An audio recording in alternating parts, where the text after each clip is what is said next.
Welcome to the first ever English edition of the Rayestu show. Today we're going to be talking about Rocky Gerung and how mutually assured destruction is the best strategy to get laws antithetical to free speech repealed. I'm Rayestu, and this is the Rayestu show.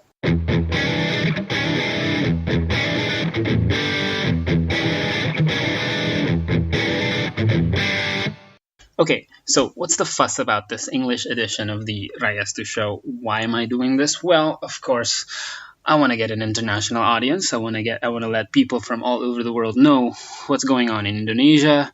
Expats maybe. You want to listen to a local podcast commentary on Indonesian politics, and to show future employers that I actually speak pretty good English. But let's get down to business, right? I don't want to blabber too long.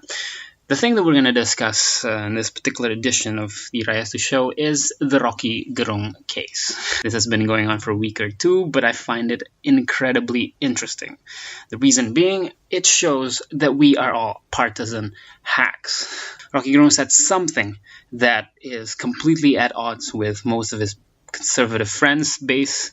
The idea of conservatism might be very at odds with what he had to say, but they came in his defense anyway because they're on the same side. So a little bit of a flashback. What exactly did he say? Okay, he said, quote, if I define fiction as something that awakens the imagination, then yes, holy books are fiction.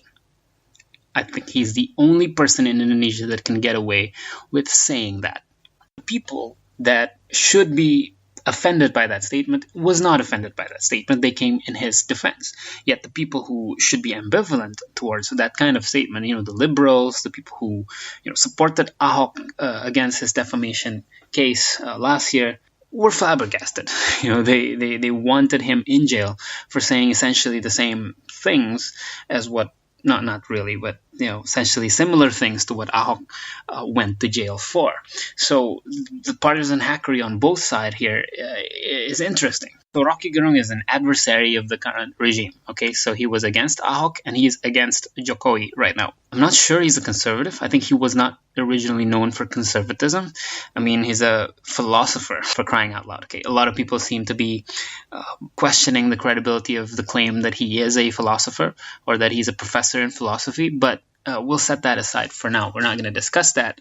Let's leave it as is. He is a philosopher. He's not a conservative, but he's made a lot of conservative friends along the way because he opposes President Jokowi and he used to oppose Ahok. He made a lot of friends who are conservatives, who are, people that are against President Jokowi too. So he's made conservative friends. And these friends came to his defense when he said Bibles are fiction, essentially. So there was a police complaint filed against him for religious defamation, and it was filed by a guy named Abu Janda. I believe he's a cleric, albeit a liberal cleric, and a lot of people also, we're not going to discuss whether or not he's really a cleric, but a guy by the name of Abu Janda filed a police complaint against Rocky Gerung for a defamation against religions. And of course, the people who are against Jokowi that are his friends came to his support. I believe Ratna Sarumpayat, and who else? Haji Lulung, even, who was ardently in opposition to Ahok, are now all on his side, defending the statement that he made, that holy books are fiction. This is, oh my God, I don't get this. I don't get how people who were offended by Ahok for saying that you shouldn't be fooled by people that use certain chapters or certain verses from the Quran to get you to vote a particular candidate, are now defending the statement that the holy books entirely are fiction. Okay, so they follow the defense or the spin that Rocky Gerung put on it when he said that, okay, it's a conditional statement. If fiction is something, then holy books are fiction. Okay, I don't see the logic in that. That's like saying if I define pigs as something that has two eyes, then you're a pig. Can I say that? basically just the same logic, right? So that's the defense that Rocky Gerung put out, and that's also the defense that people supporting him, who were against Ahok at that time, went on his defense for. I'm not really going to say whether I agree or not with Rocky Gerung's statement. I might have feelings or opinions regarding that might be shocking, but I also don't want to go to jail. So I'm not going to say anything about whether or not I agree with his statement, but what I'm going to say is this. I don't like blasphemy laws. I don't like that people can go to jail for saying things. I believe in free speech. I think you should be able to say whatever it is that you want to say without getting to jail, and that law should be repealed. However, I'm also a pragmatist.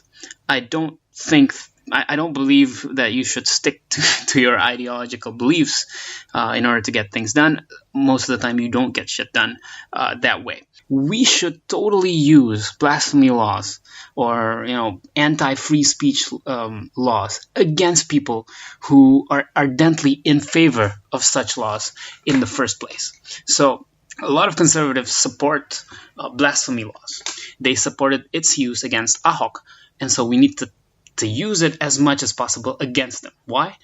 To make sure that they know that these are bad laws that can be used against their interests too. They're not above the law in the sense they don't have a monopoly of the use of these laws. They too can be victims of these laws. These are, what we call in Indonesia as pasal karet, or what have you, rubber verses that are so vague they can be used against anyone for saying anything. And they should also know that these verses, these things can be used against them. And that's the only way we can get this repealed in the future. Of course, we can't get it repealed by the judiciary. It's been there have been 2, I believe, judicial reviews against the blasphemy laws, and they all failed. Okay, the Constitutional Court dismissed the case against this law, basically. So the only way this can get repealed is through legislative reform. And legislative review will only happen if public support for the repeal is large. And the only way public support can be large for repealing this law is if people understand that they too can be victims of this law. It is a concept called mutually assured destruction. People need to know that this can be used against them so that they don't use it against other people. It's a concept dating back to the the Cold War, but it's essentially the same thing. We need to make sure that people understand that these things can be used against them, thus lowering public support for the law and thus allowing it to be repealed sometime in the future. Let's take a different example. Let's take the pornography case. Who were the people that are against the pornography law being put in place 10 years ago? The liberals, right? People who supported free speech. They don't like to be curtailed. They want freedom.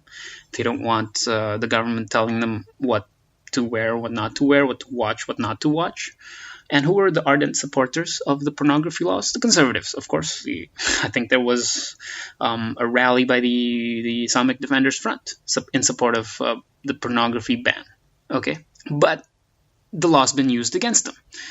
Habib Rizik is now fleeing the country. He's fled the country. I think he's in Saudi Arabia, fleeing the prosecution of a pornography case against him. Again, I don't believe in pornography cases. I don't think Habib Rizik should be prosecuted or should be jailed for whatever might or might not happen.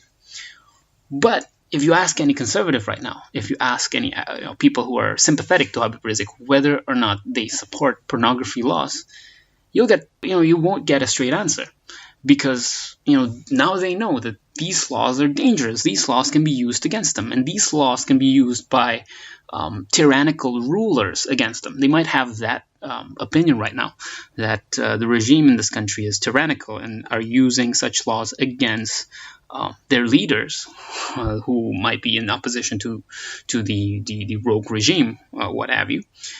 But at least now they know that these laws are problematic. These laws can be used against them. And that's what we need to do as well with the blasphemy laws. Let's use it against Rocky Gerung. Let's use it against anyone, especially conservatives, or especially people that might support these laws, to let them know that these laws can be used against them. These laws can be used by a tyrannical rogue ruler against anyone that challenges his rule. let's get that in the public sphere. Let's get that in the public debate. Probably is the only way that we can get laws that are antithetical to free speech repealed anytime in the future. The only way we can win this ideological warfare against free speech. So I guess that's it. That's my rant for today.